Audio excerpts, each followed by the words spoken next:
आजमगढ़ जिले में पंडित जवाहरलाल नेहरू की जयंती को बाल दिवस एवं बाल मेला के रूप में सेंट्रल पब्लिक स्कूल जाफरपुर में हर्षोल्लास के साथ मनाया गया। कार्यक्रम का शुभारंभ विद्यालय की प्रधाना सभा में संस्थापक अयाज अहमद खान द्वारा स्वतंत्र भारत के प्रथम प्रधानमंत्री जवाहरलाल नेहरू जी के चित्र पर माल्यार्पण किया।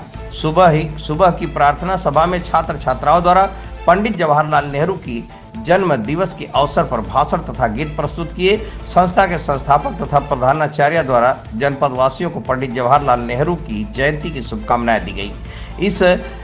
इस अवसर पर अपने विचार रखे गए। विद्यालय प्रांगण में आयोजित बाल मेले में छात्र छात्राओं द्वारा देश के विभिन्न राज्यों एवं केंद्र शासित प्रदेशों के विशेष व्यंजन जैसे गुजरात का फावड़ा, ढोकला, बिहार का बाटी चोखा, राजस्थान की प्याज की कचौड़ी, केरला की इडली, काफी, पश्चिम का रसगुल्ला, पंजाब के छोले भटूरे, लस्सी आदि एवं घर के बने पकवानों के स्टॉल लगाए गए। विद्यालय प्रबंधक द्वारा बच्चों को इस अवसर पर केक का वितरण किया गया। संवाददाता धीरज वर्मा की खास रिपोर्ट। क्या कहना है आज यहाँ क्या क्या प्रोग्राम है? सबसे पहले तो आप सभी को बाल दिवस की हार्दिक शुभकामनाएं।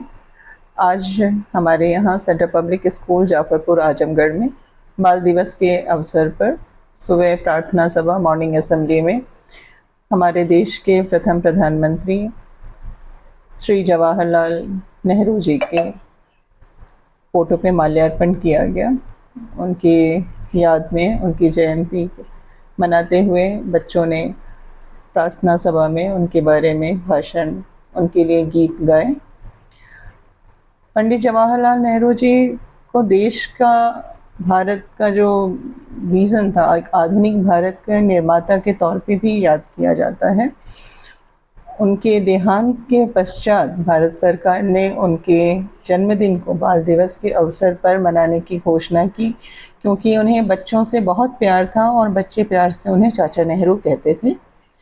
Central board of secondary education CBSE के द्वारा एक गाइडलाइंस जारी की गई है, जिसमें हर विद्यालय को भारत में राष्ट्रीयता की भावना को और बढ़ावा देने के लिए एक भारत श्रेष्ठ भारत कार्यक्रम पूरे वर्ष भर चलाने के लिए कहा गया है।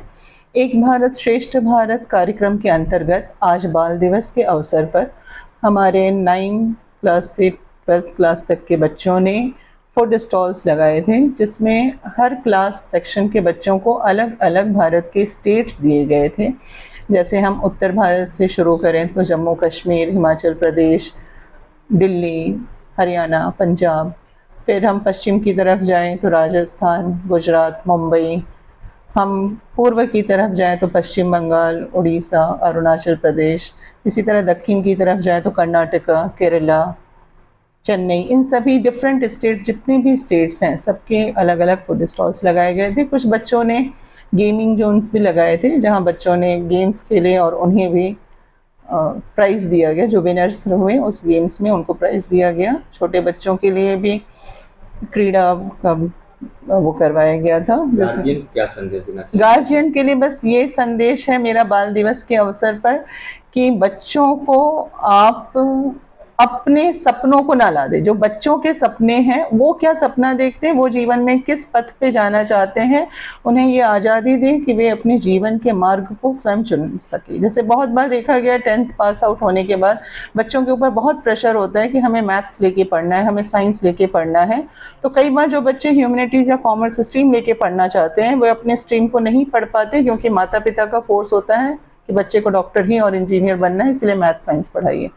तो बाल दिवस के तौर पे सबसे पहले बच्चों को हार्दिक शुभकामनाएं, उनके अभिभावकों को भी मैं हार्दिक शुभकामनाएं देती हूँ। और उनसे बस ये कहना है कि जो बच्चों का सपना है, आप उन्हें अपने सपनों को पूरा करने की आज़ादी दें, ताकि वे अपने लक्ष्य को पूरा कर पाएं। उन्हें सपोर्ट करें, उनके साथ खड़े रहें और उनको मार्गदर्शक की भूमिका में रहें। नहीं, एहसासे कमतरी उन बच्चों में आती है जहाँ उनके ऊपर परिवार से जो, हाँ, उनके ऊपर काफ़ी प्रेशर रहता है कि आपको ऐसा, आप एक